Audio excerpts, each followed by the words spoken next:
प्रतिष्ठिता मनो मे वाचि प्रतिष्ठितम् आविरागे मयेभिः वेदस्य मारुस्थः श्रुतं मे मा प्रहासीः अनेन धीतेन अहोरात्रां संदधामि ऋतं वदिष्यामि सत्यं वदिष्यामि तन्मामवतु तद्वक्तारमवतु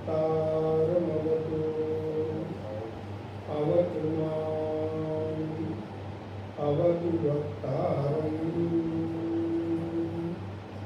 अवतु वक्तारम्। ॐ शान्ति शान्ति शान्तिः।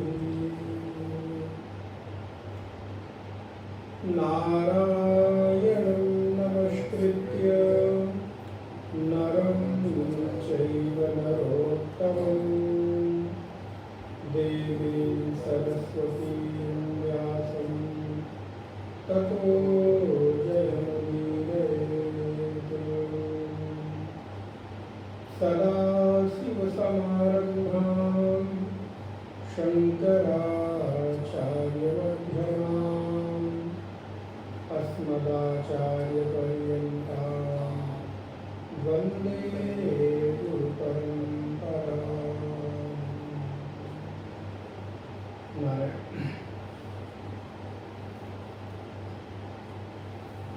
पाठ करेंगे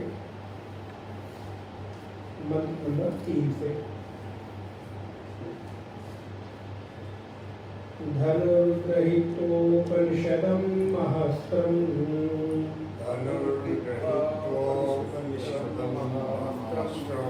सरं ह्युपासनाशितिं सन्धयित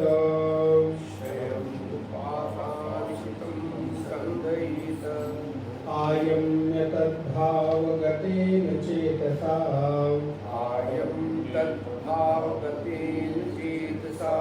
लक्ष्यं तदेवाक्षरं सौम्य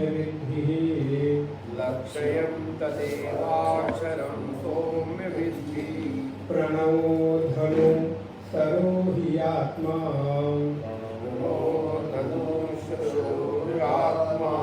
ब्रह्म तल्लक्ष्यमुच्यते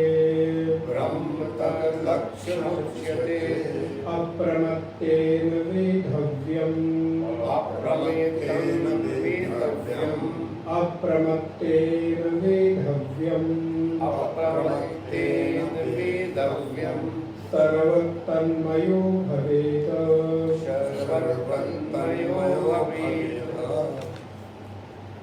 यस्मिन् द्यौः पृथिवी चान्तरिक्षम्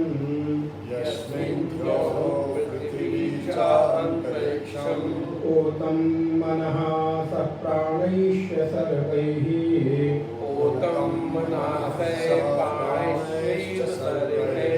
तमेवैकं जानत आत्मानं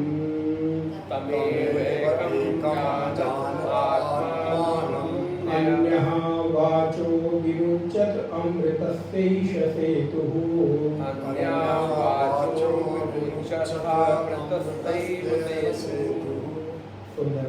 अरायुरथनाभौ संहताः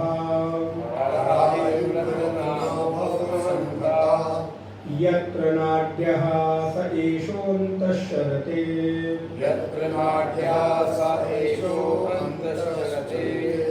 बहुधा जायमानः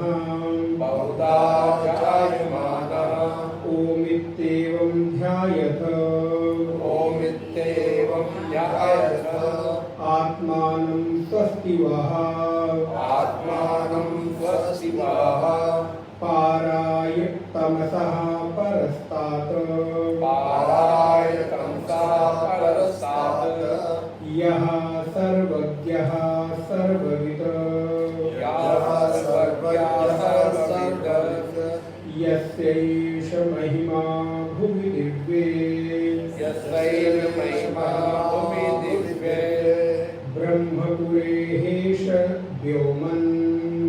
ब्रह्मपुरेश वन्दे आत्मा प्रतिष्ठितः आत्मा प्रतिष्ठितः ब्रह्मपुरेशः व्योमनि आत्मा प्रतिष्ठितः ब्रह्मपुरेश आत्मा प्रतिष्ठितः मनोमयः प्राणः शरीरनेता मनोमया शरीरनेता प्रतिष्ठितो अन्ये हृदयं सन्निधाय प्रतिष्ठोऽन्ये हृदयं संसिधाय तद्विज्ञानेन परिपश्यन्ति धीराः तद्विज्ञानेन परिपश्यन्ति धीराः आनन्दरूपम् अमृतं यद्विभाति आनन्दरूपम् अमृतं यद्विभाति भिद्यते हृदयग्रन्थिः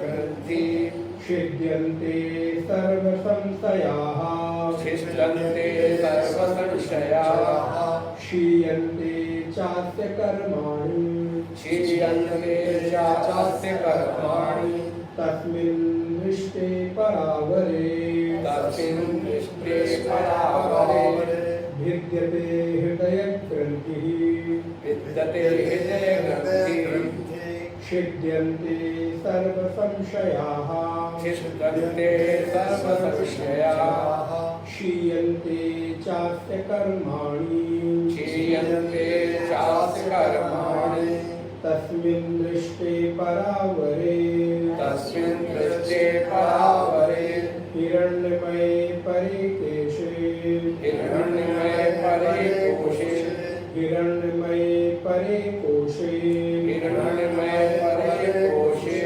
विरजं ब्रह्म निष्कलम् विरजं ब्रह्म निष्कलम् तच्छुभ्रं ज्योतिषां ज्योतिः तच्छुभ्रं ज्योतिषां ज्योतिः तद्यात्मा विदो विदुः तदात्मा विदो विदुः न तत्र सूर्यो भाति न चन्द्रतारकम् न तस्य सूर्यो भाति न चन्द्रतारकम् नेमा विद्युतो भान्ति कुतोऽयमग्निः नेमा विद्गतो भाति कुतोऽयमग्निः तमेव भान्तम् अनुभाति सर्वम् तमेव अनुभाति सर्वम् तस्य भासा सर्वमिदं विभाति तस्य भासा सर्वमिदं विभाति ब्रह्मवेद अमृतम् ब्रह्मवेदामृतम् पुरस्तात् ब्रह्म पुरस्तात् ब्रह्म पश्चात् ब्रह्म पश्चात् ब्रह्म दक्षिणस्तष्टोत्तरेण दक्षिणतश्चोत्तरेण अधश्चोर्ध्वं च अधश्चोर्ध्वं च प्रथितं ब्रह्मवेद प्रसतं ब्रह्मवेदं विश्वमिदं वरिष्ठम् विश्वमिदं वरिष्ठं विश्वमिदं वरिष्ठम् विश्वमिदं वरिष्ठं नारायण। पूर्व की कक्षा में लोगों ने देखा भगवती श्रुति इस मुंडक उपनिषद में साधक को एक उपासना की विधि का यहाँ पर निर्देशन किया है कि साधक के जीवन में जैसे जैसे वो अंतर्मुखी होने लगे, जैसे जैसे उसकी साधना थोड़ी प्रगाढ़ होने लगे और अब उसको बाह्य विषयों में अथवा बाह्य कर्म कांड में अथवा यूं कह लें कि जो एक प्रचलित हमारी धार्मिक प्रवृत्ति है, इसको अन्यथा मत कीजिएगा, जो हमारी प्रचलित धार्मिक प्रवृत्तियां हैं उनसे अब धीरे धीरे अपने आप को उपराम करता हुआ बाहर से भीतर की ओर यात्रा करना चाहता है अथवा होने लगती है, दोनों चीजें। कभी कभी आप कर्मकांड को एक तरह से आडंबर कहते, एक तरह से धार्मिक अनुष्ठान कहते, अथवा आप ये कहते कि ये सब दिखावा है, आप उसको द्वेष पूर्वक, और द्वेष ना भी कहें तो एक निंदा की वृत्ति से, एक जरूरत की ना समझकर, और एक उसको घृणा वृत्ति से, निंदा वृत्ति से, उसके प्रति, या सबसे सुरक्षित शब्द है उपेक्षा वृत्ति से, उपेक्षा करके आप उसको त्याग देते हैं, छोड़ देते हैं और लोगों को भी प्रेरित करते हैं। ये एक बात होती है। छोड़ना एक बात है और छूट जाना एक दूसरी बात है। जैसे बहुत साधारण सा उदाहरण है, कोई बहुत सुंदर भोज्य पदार्थ आपके सामने आया तो मन बहुत है खाने का, लेकिन अब 3 टाइम आप इंसुलिन लेते हैं और सामने बड़ी सुंदर रसमलाई, रबड़ी और दुनिया भर की आपके पसंदीदा चीजें, कलाकंद, जो जो भी जिसको पसंद हो, सामने आ गई, तो आप उसको छोड़ रहे हैं, छूट नहीं रहे, छोड़ रहे हैं, प्रयत्न करके छोड़ रहे हैं, नहीं ले जाओ, नहीं खाना। क्या करूं, खाने का मन तो है, कई बार आदमी भी बोल देता है खाने का मन तो है लेकिन ले जाओ, ये नुकसान करेगा। एक दूसरी तरफ दूसरा व्यक्ति बैठा है जिसके सामने भोग पदार्थ आए वही सेम, और उसने 1 प्लेट, 2 प्लेट, 3 प्लेट, जितना भी उसको खाना है खाया, और तब तक तीसरी खत्म कर रहा था। तो माता जी जैसे बड़ी उदारता पूर्वक खिलाती हैं, तो चौथी और भी लेकर चली आई, नहीं एक और ले ली। अब वो क्या कह रहा है, अब खाना नहीं, अब बिल्कुल इच्छा ही नहीं है, पेट में जगह ही नहीं बची, मन ही नहीं है। अच्छा एक ले लीजिए, आधा लेना, बिल्कुल नहीं ले सकते, छोड़ दोनों रहे, ध्यान दीजिएगा। मैं भी छोड़ रहा हूं, पहले वाली जगह में अपने आप को रख लेता हूं और दूसरी जगह आप लोग भी छोड़ रहे हैं। छोड़ा दोनों ने, लेकिन क्या दोनों के छोड़ने में अंतर है कि नहीं? अंतर है। कौन सा छोड़ना प्रशस्त है, कौन सा छोड़ना समझदारी पूर्वक है, या कौन सा छोड़ना आपके लिए हितकारी है, जिसको खाकर आप तृप्त हो गए और सहजता में छूटता चला जा रहा है। अब शायद 1 दिन 2 दिन तक तो मन आपका नहीं करेगा, लेकिन ये दूसरा व्यक्ति भोजन करते समय भी मन हो रहा है, और उठने के बाद एक आध खा लिया होगा, क्या होता, एक टेबलेट, आधी टेबलेट बढ़ा लेते या थोड़ा वॉक कर लेते, आधी कटोरी खीरी खा ली होगी, इच्छा बनी हुई है, अभी भी उसका चिंतन बना हुआ। इसी को गीता में भगवान कृष्ण कहते हैं, ऐसे लोग दम्भी लोग हैं, जो मन से मिथ्याचारी है, मन से तो भोगों का चिंतन कर रहे हैं, लेकिन भीतर ही भीतर उसकी वासना, कामना, इच्छा बनी हुई है। तो अब छोड़ा दोनों ने, लेकिन दोनों के छोड़ने में अंतर है। तो मैं अब आपके सिद्धांत पर आऊं।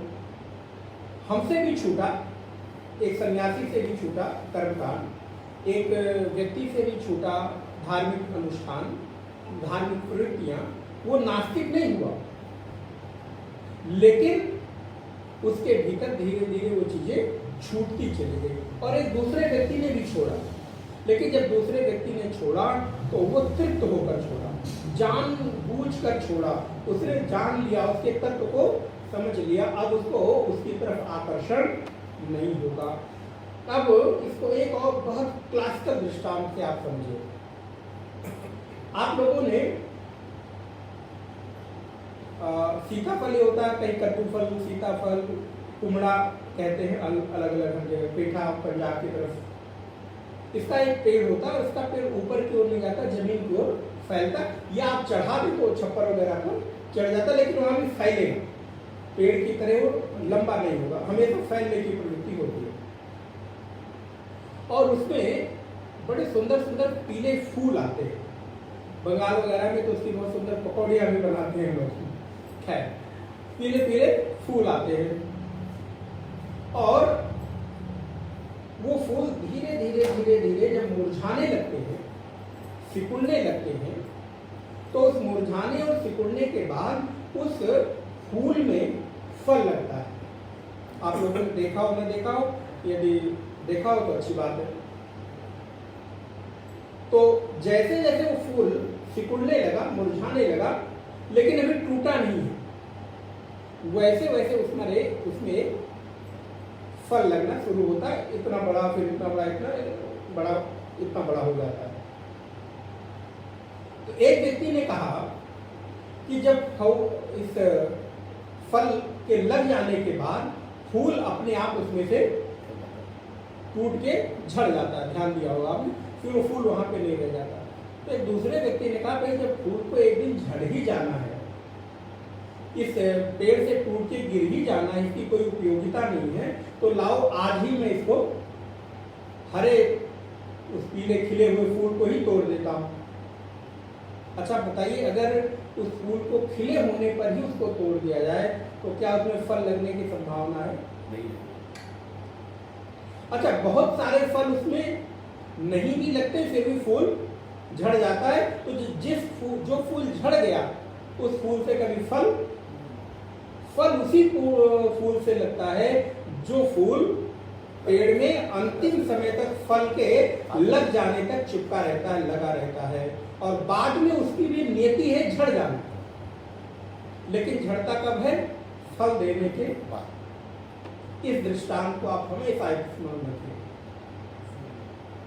छूटना मेरे से भी है, छूटना आपसे भी है, लेकिन क्या आप उस फूल के फल लगने के पहले ही छोड़ देते हैं, या उस फूल को खिले रहने देते हैं? कर्मकांड में, धार्मिक प्रवृत्तियों में, तीर्थ व्रत में, संत सेवा, सत्संग में अपने आप को, मन को लगाकर, खिलखिला कर लगाते हैं, लेकिन धीरे धीरे जैसे जैसे आप अंतेवासी होते हैं, उपनिषद का सत्संग करते हैं, जैसे जैसे तत्व के बारे में आपका ज्ञान बढ़ता है, वैसे वैसे आप अपने आप को बाहर के विषयों से समेटते चले जाते हैं। आपका खिला हुआ फूल संसार जो था अब धीरे धीरे धीरे धीरे सिमटने लगा, छोटा होने लगा, और एक दिन आया कि आपके भीतर अंतर्मुखता रूपी फल लग गया, हृदय के भीतर सच्चित आनंद रूप परमात्मा का अनुभव हो गया, साक्षात्कार हो गया, या आपने उसकी थोड़ी सी झलक पाली। तो अब क्या हुआ? अब आपकी बाहर की प्रवृत्ति छूटी नहीं, आपने उसको छोड़ा नहीं, बल्कि वो सहजता में छूट कब गई पता भी नहीं चला। जैसे उस फल को पता भी नहीं चलता ये फूल किस दिन, शाम को आप गए, देखे ये फल इतना बड़ा हो गया, फूल अभी भी लगा हुआ है, लेकिन सुबह आप जाकर देखे तो फूल नीचे गिरा मिलता है, लेकिन फल वैसे का वैसा बना रहता। वैसे ही आपने जानबूझकर उसको छोड़ा नहीं, अपितु आपके भीतर जैसे ही उस आनंद रूपी फल की अनुभूति हुई, बाहर का खिला हुआ और संसार का जो फूल था, आकर्षण था, विषयों के प्रति जो प्रवृत्ति थी, वो धीरे धीरे अपने आप से बढ़कर छूट गई, छूटती चली गई। आपको कोई एफर्ट, कोई कोशिश, कोई प्रयास करके नहीं, और प्रयास करके छोड़ेंगे मेरे भाई बहन तो जान लीजिए फल अधूरा रह जाएगा, वो फल पूरा, उस फल में कमी रह जाएगी। वो फल हो सकता है इतनी बड़ी गांठ लग रही और आपने तब तक फूल तोड़कर गिरा दिया, तो फूल फिर बेकार हो गया, और वो छोटा सा लगा हुआ फल भी निरर्थक हो गया, व्यर्थ हो गया। ठीक इसी प्रकार हमारे भीतर भी जब आनंद का फल घटित होने लगे, तो हमको अब ये नहीं करना चाहिए दूसरे का देखा देखी, अरे ये तो नहीं करते, ये नहीं करते, वो नहीं करते, मैं भी छोड़ दूं। ना ना, साधना देखा देखी ये कंपटीशन नहीं है, ये अपनी निजता की अनुभूति है, हमारी स्वयं की एक वैयक्तिक अनुभूति है। ये किसी और के साथ कंपटीशन करके, किसी और के साथ आप प्रतिभागी नहीं बन सकते, प्रतियोगिता नहीं है। हो सकता है कि मेरी यात्रा कुछ हो और आपकी यात्रा, तो उसको देखकर आपको अपनी प्रवृत्ति नहीं बनानी है, बल्कि आपकी अपनी योग्यता के अनुसार आपकी प्रवृत्ति को बढ़ाना अथवा घटाना है। आपको संसार के प्रति प्रवृत्त होना है कि निवृत्त होना है। मैं प्राय उदाहरण देता हूँ। हो सकता है मेरी 2 रोटी खाकर पेट भर जाता हो और आपको 4 रोटी में पेट भरता हो, अथवा मैं 2 रोटी में तृप्त हो जाता हूँ, आप 1 ही रोटी में हो जाते हो, 1 कटोरी दाल और 1 कटोरी सब्जी में। लेकिन मुझे 2 रोटी चाहिए, 2 कटोरी दाल चाहिए, 2 कटोरी सब्जी चाहिए। तो ये कोई कहे कि नहीं मैं भी 1 रोटी खाता हूँ तो आप भी नहीं। ये प्रत्येक व्यक्ति की भूख, शरीर की आवश्यकता, उसकी निर्भरता है। वो 2 रोटी खाएगा तो तृप्त होगा, तो उसको 2 रोटी खाने दो। अब उसको हमारे जैसा 1 ही रोटी खाना चाहिए। एक दिन आएगा कि हो सकता है वो भी 2 रोटी से तृप्त हो जाए और 1 ही रोटी में संतुष्ट होने लगे।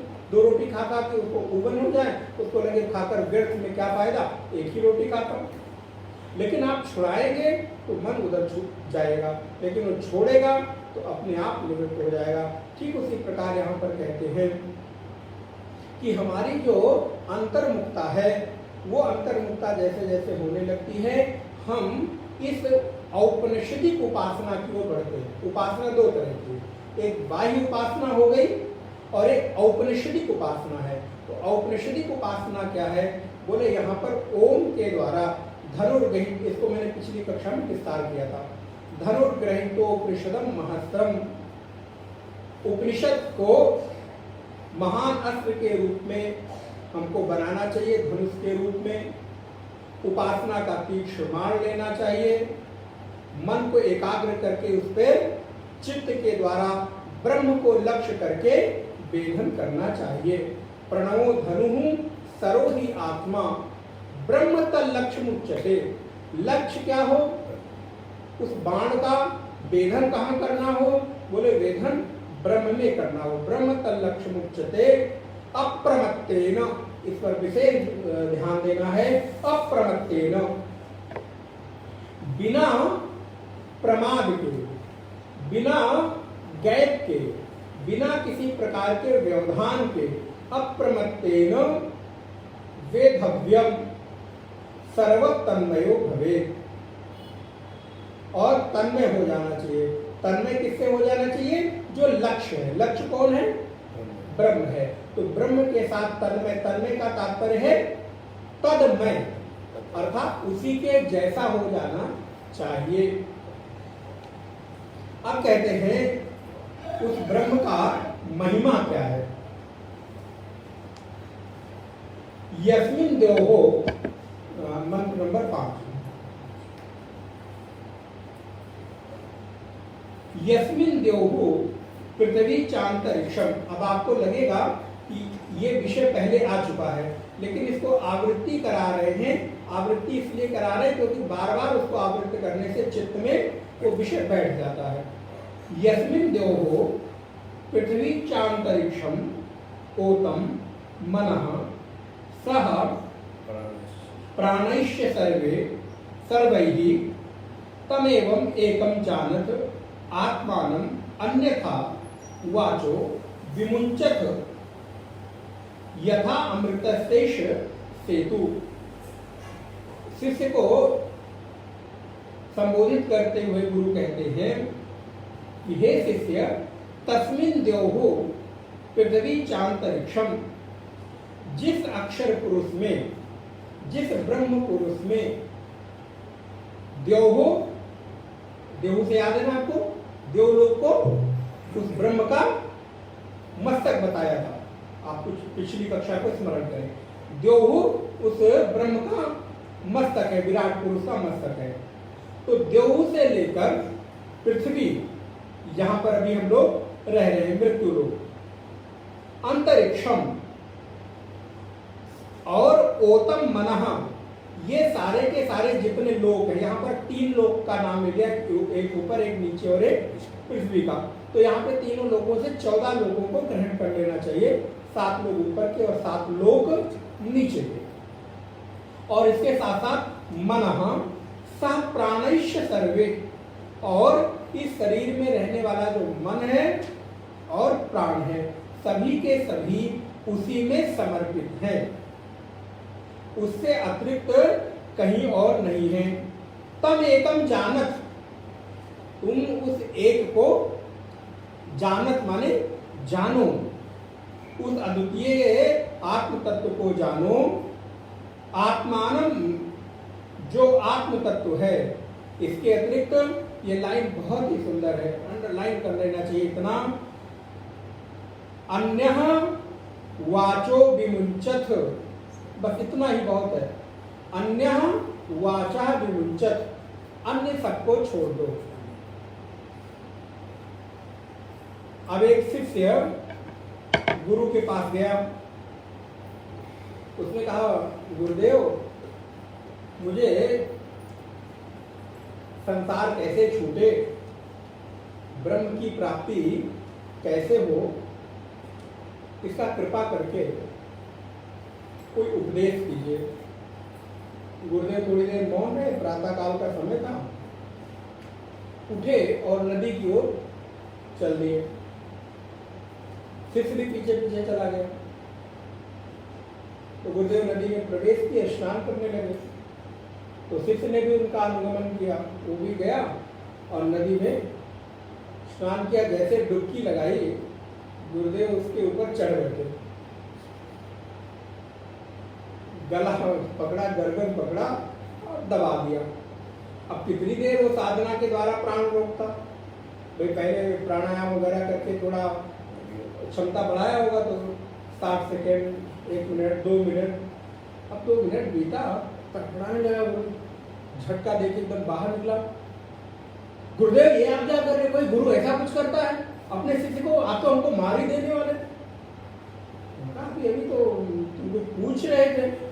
बोले पूछ रहे थे, इसका उत्तर ये हुआ।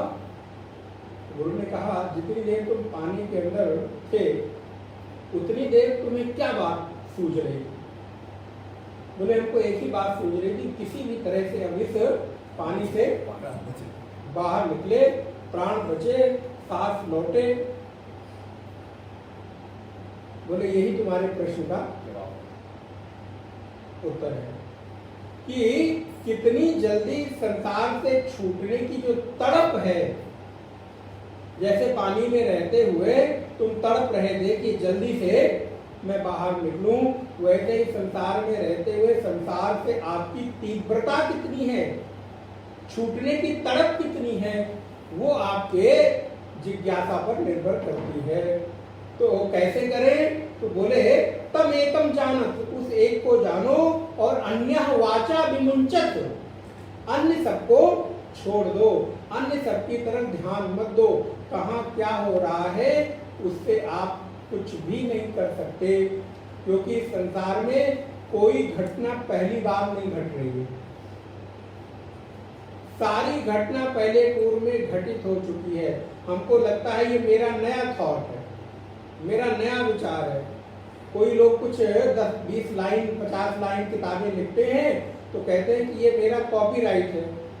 आप देखिए आजकल जो पब्लिश करते हैं किताबें, आप बताइए वेदों ने कहीं नहीं लिखा कि मेरा कॉपीराइट है।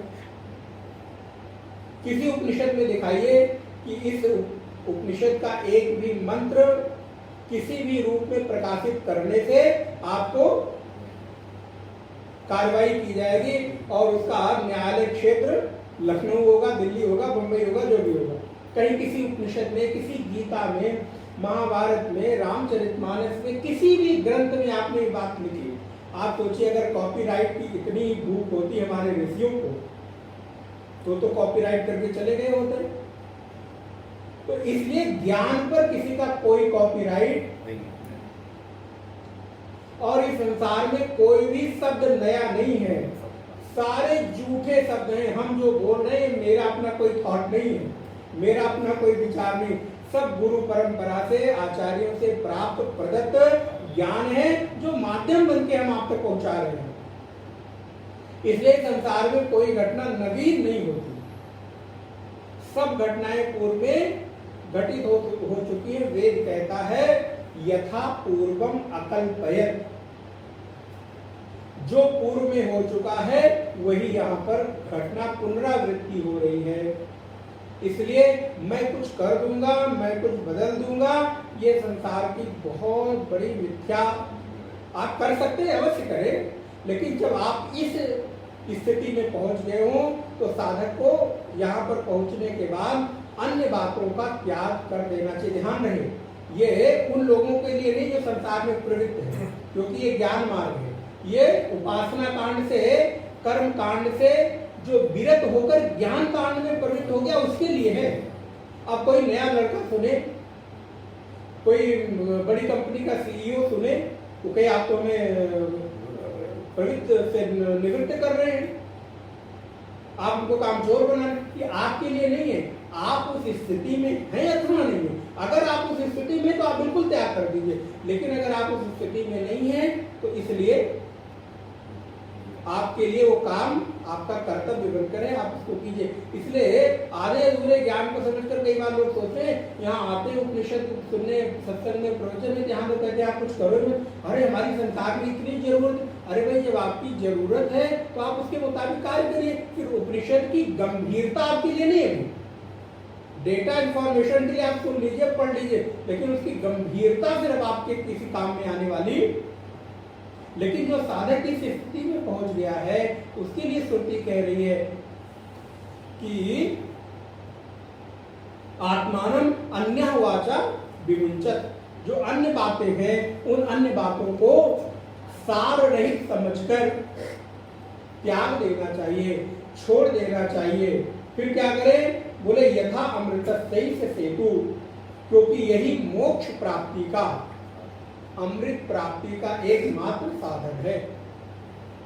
अमृतैस्य सेतु, सेतु माने पुल, मार्ग, एक यही रास्ता है कि अन्य वाचा विमुंचत, जिन जिन ने छोड़ा है उनने ही आत्म तत्व को, अमृत तत्व को प्राप्त किया है।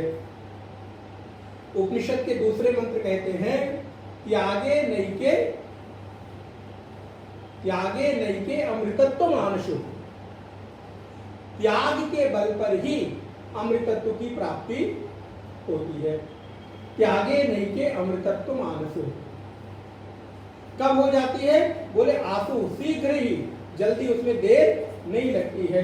इसलिए मोक्ष तत्व का आत्मा के साथ हमारा एकाकार हो जाए, उसका कोई साधन है, कोई सेतु है, तो क्या है? बोले अन्य बातों का त्याग करके जो आपके अनुकूल बातें हैं उनको ग्रहण कर लेना ही आपके लिए एकमात्र उपयोगी है। अब कहते हैं, एक बड़ा सुंदर उदाहरण भगवती श्रुति ही देती है, किस प्रकार? बोले रथा अरायु रथ नाभो संगताः यत्र नाड्यः। रथ देखा होगा आपने, या रथ नहीं देखा होगा तो कई चित्र में देखा होगा, या भी कृष्णा महाभारत रामचरितमानस आदि में। तो पहले हमारे यहाँ चलने के लिए वाहन के रूप में रथों का ही प्रयोग किया जाता था। उनमें भी बड़ी लग्जरी होती थी। जैसे आपकी गाड़ियों में आपके अलग अलग आपकी स्थिति और आपकी कैपेसिटी के अनुसार आप खरीदते हैं। मारुति से लेकर और प्राडो और कहाँ कहाँ तक आप पहुँच जाते हैं। महाराज BMW, और अब तो कह रहे छोटी हो गई BMW। हॉर्स पावर तो उसी की भी लिखते हैं। हॉर्स पावर तो अभी भी उसी लिखते हैं, उसी में बिकते हैं हॉर्स। तो हाँ, तो लेकिन आपका ब्रांड बदलता चला जाता है कि आप ऑडी में जा रहे हैं, BMW में जा रहे हैं, फरारी में जा रहे हैं, किस में जा रहे हैं, कह रहे नहीं। तो बोले रथ भी पूर्व में उन योद्धाओं की योग्यता के अनुसार अलग अलग तरह के होते थे। अब यहाँ पर उसका वर्णन का विषय नहीं है, उसको हमने किसी सत्संग में लिया था, संभवतः विभीषण गीता लिया था, तो उसमें उसका बृहद वर्णन किया है।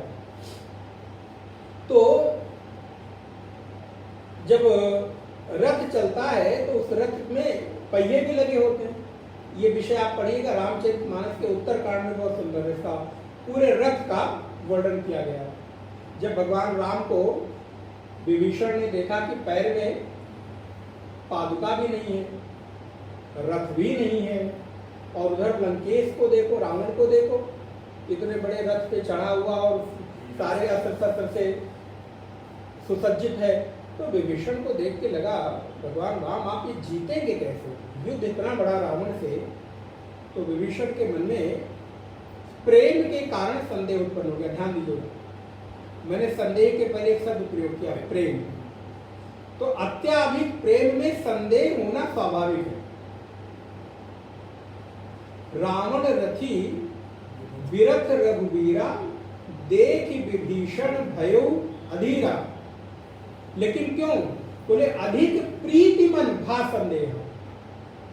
ध्यान दीजिए, संदेह के आप तीसरे चौथे व्यक्ति पर तो संदेह नहीं करते ना, लेकिन संदेह की भी एक सीमा होनी चाहिए। परिवार में, घर में उस तरह का संदेह ना होने लगे, नहीं तो महाराज माताएं जो है मोबाइल किसकी घंटी बजी, मैसेज आया, किसका आया, बोले अब इस स्तर का संदेह न होने लगे।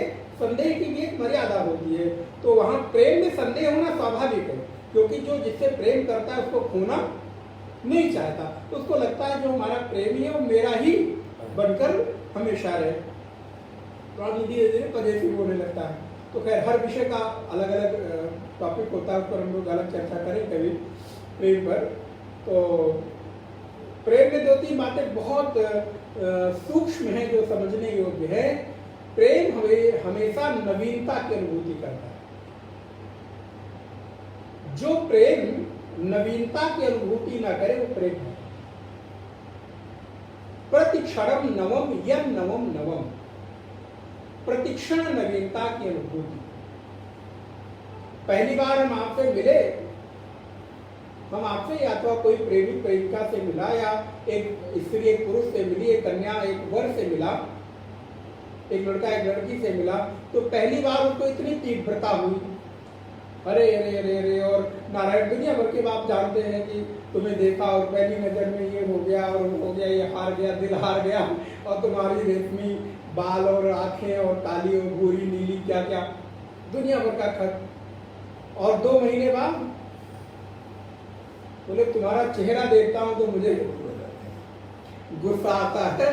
तो महाराज जब समय क्या करें, तो बोले अधिक से अधिक कोशिश करते हैं कि घर में समय कम से कम बीते। सुबह ऑफिस पहुंचना है, एक व्यक्ति ने बताया मुझे, मैं नाम नहीं बताऊंगा, बोले महाराज मेरा ऑफिस में रिकॉर्ड है। मैंने कहा किस बात का? बोले मैं समय से पहले ऑफिस पहुंचता हूँ। मैंने कहा अरे लोग तो हमारे यहाँ तो 9 बजे की ऑफिस है, 9:15, 9:30, 10:30 तक। तो कई बार अब आजकल वो बायोमेट्रिक वाला आ गया है, तो भले थोड़ी मजबूरी हो लेकिन फिर भी लोग इधर उधर कर लेते हैं। बोले नहीं महाराज ये मैंने ऑफिस में पूरा रिकॉर्ड और हम सबसे आगे रहते हैं। मैंने कहा कारण क्या है? बोले आपको बताएंगे। और बोले दूसरा एक और रिकॉर्ड है। मैंने कहा वो क्या? बोले सबसे देर तक मैं ऑफिस में काम करता हूँ, जब सारे लोग चले जाते हैं तो ऑफिस पूरा बंद करा के मैं उस कर्मचारी के साथ निकलता हूँ। मैंने कहा तो आप बड़े वीर हो गए, बड़े बहादुर आदमी हो, लेकिन कारण तो बताइए, इतना आपको समय कैसे मिल जाता है? बोले महाराज क्योंकि घर में एक ऐसा तत्व मुझे मिल गया है जिसके सानिध्य में मैं बहुत ज्यादा देर रहना नहीं चाहता। तो मेरा 9 बजे का ऑफिस होता है, तो मैं 8, सवा 8 बजे ही 1 घंटा इधर मैं निकाल लेता हूँ, और 5 बजे ऑफिस छूटती है, 6 बजे छूटती है, तो मैं आराम से 7-8 बजे तक पहुँचता हूँ। घर गए, थोड़ा बहुत कुछ काम धाम हुआ, खाना खाया और सो गए, तो कम से कम समय हमारा आमने सामने बीतता है। आप समझ गए होंगे कारण क्या होगा।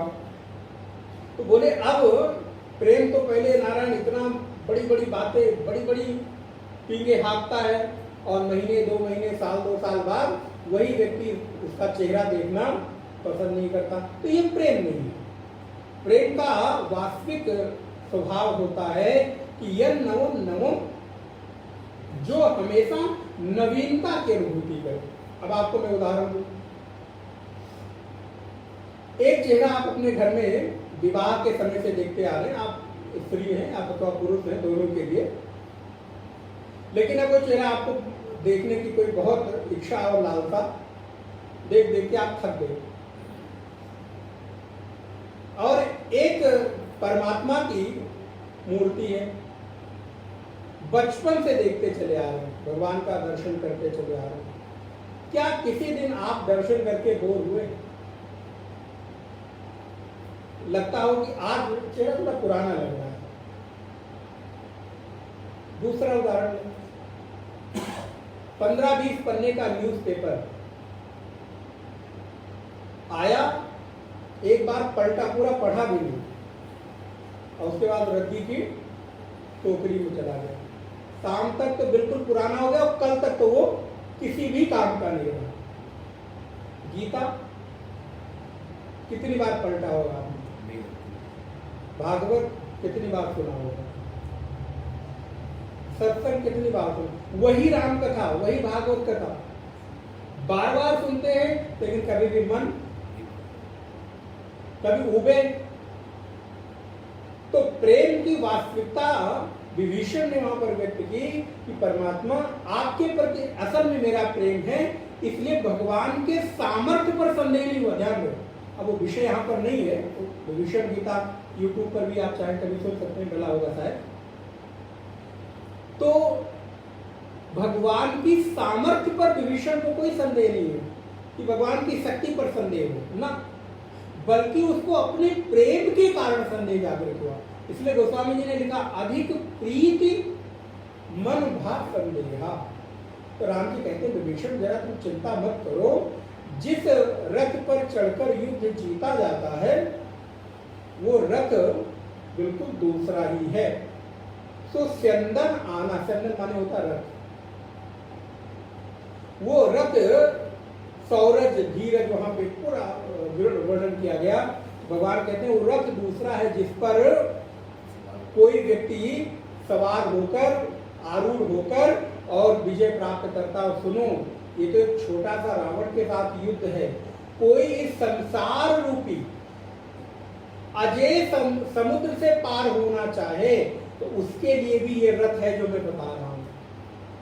सौरज धीरज ते ही रथ चाका, उस रथ का चक्का को क्या है बोले सौरज, सौर्य, धैर्य। ये जो दो रथ के चक्के हैं, पहिए हैं, सौरज धीरज ते ही रथ चाका, सत्यशील, सत्यशील दृढ़ ध्वजा पताका। ध्वजा और पताका में भी अंतर होता है। कई बार हमको लगता होगा आज ध्वजा फहराई गई, 26 जनवरी को पताका फहराई गई, नहीं, दोनों में अंतर होता है। ध्वज हमेशा उस राष्ट्र का अथवा उस जिस भी राज्य से संबंधित वो राजा है उसका एक प्रतीक चिन्ह होता है, और पताका हमेशा विजय के रूप में फहराई जाती है कि जब हम किसी पर युद्ध के लिए जा रहे हैं और विजय प्राप्त कर ली तो वहां पर हम पताका फहराते हैं। इसलिए ध्वज हमेशा लगा रहता है, पताका हमेशा। इसलिए सौरज धीरज ते ही रथ चाका।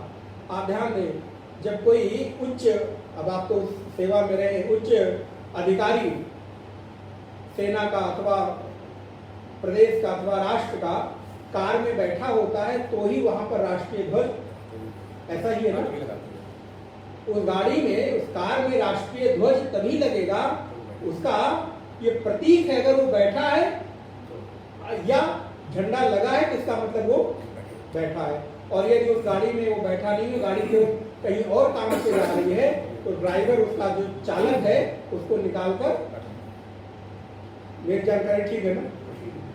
इसका तात्पर्य क्या हुआ कि सौरज धीरज ते रथ चाका, सत्यशील दृढ़ ध्वजा पताका, बल विवेक, ध्यान है, इतना बड़े रथ, बल विवेक दम, दम माने परहित घोड़े, 4 घोड़े लगते हैं रथ में, तो बल विवेक दम और परहित घोड़े, 4 प्रकार के घोड़े हैं उस रथ में। बल विवेक दम परहित घोड़े, क्षमा कृपा समता रज जोड़े, जो घोड़ों को खींचने की लगाम होती है, रज्जू होती है, तो 4 घोड़ों को 3 रज्जू खींचती है। आप ध्यान दीजिएगा, चारों घोड़ों में अलग अलग रज्जू नहीं लगते। अगर 4 घोड़े तो 3 ही लगाम होगी, वल्गो, वल्गो भी कहते हैं। अब इसको विस्तार से अलग चर्चा करेंगे, विषयांतर हो जाएगा। तो मैं आपको निवेदन कर रहा था, अरायु रथ नाभो संगता यत्र नाट्य, रथ के पहिए में लगा हुआ जो अरा होता है, तीली जिसे कहते हैं, अरायुरथ नाभो, लेकिन वो तीलियां पहिए में तो अलग अलग लगी होती हैं, लेकिन सारी तीलियों का केंद्र बिंदु क्या होता है? उस रथ की नाभि होती है, पहिए की नाभि होती है। नाभि में जाकर एक सिरा लगा रहता है, उस नाभि से ही वो पूरे के पूरे उस पहिए को घुमाता है। संगताः यत्र नाभ्यः स एषो अंतरश्चरते बहुधा जायमानः। बोले ठीक उसी प्रकार आपके शरीर के भीतर भी नाना प्रकार की जो व्याप्त नाड़ियां हैं। अब इस नाड़ी का विषय आप विस्तृत रूप से मैं जानबूझकर आपको बता देता हूं। प्रश्नोपनिषद में इसकी विस्तृत नाड़ियों पर चर्चा हुई है, याद है मित्रा जी ना? प्रश्नोपनिषद में शरीर में कितनी प्रकार की हमारी नाड़ियां हैं, किन नाड़ियों का क्या प्रयोजन है इत्यादि। ऐसा अंतरश्चर्ये बहुधा जायमानाः, बहुत सारी जो हमारे शरीर में नाड़ियां हैं, इंद्रियां हैं, और संपूर्ण शरीर को संचालित करने के लिए जो भी इस शरीर में व्याप्त हमारी रक्त कोशिकाएं हैं, इन सारी रक्त कोशिकाओं का, नाड़ियों का केंद्र बिंदु एक है, एक में जाकर एकत्रित हो जाती हैं, और वो है हृदय में बैठा हुआ आत्म चैतन्य। उस हृदय के भीतर ही वो जुड़ी हुई है। इसलिए हम लोग प्रायः हृदय का सबका सर्वाधिक ध्यान रखते हैं।